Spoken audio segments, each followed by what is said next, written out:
बिस्मिल्लाहिर्रहमानिर्रहीम अस्सलाम वालेकुम।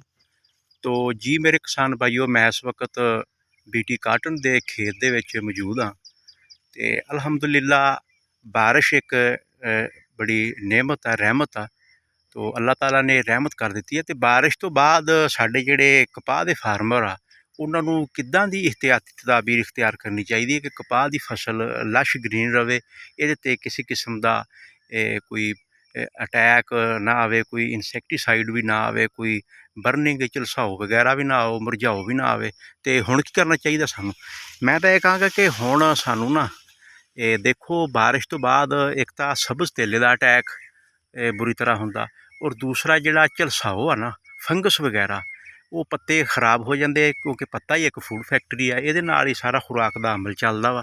तो हुण सानूं डाईफेनाकोनाजोल ते वलीडामाइसिन 300 ग्राम सानूं ये करना चाहिए। तो नाल सानूं सब्ज़ तेले की दवाई जिहड़ी आ नाइट्रोपरामा वा, डाइनिटोफुरान आ, थायामैथोक्सन आ, इन्हां दे विचों आपदी फसल की नोयत के मुताबिक ये सिलैक्ट करके तो ये सानूं कर देनी चाहिए। और ये पैराथराइड ग्रुप जिहदे विच बाईफेंथरीन आ जाती है, ट्राईएजोफास आ जाती है, ये सानूं शामिल कर लेनी चाहिए।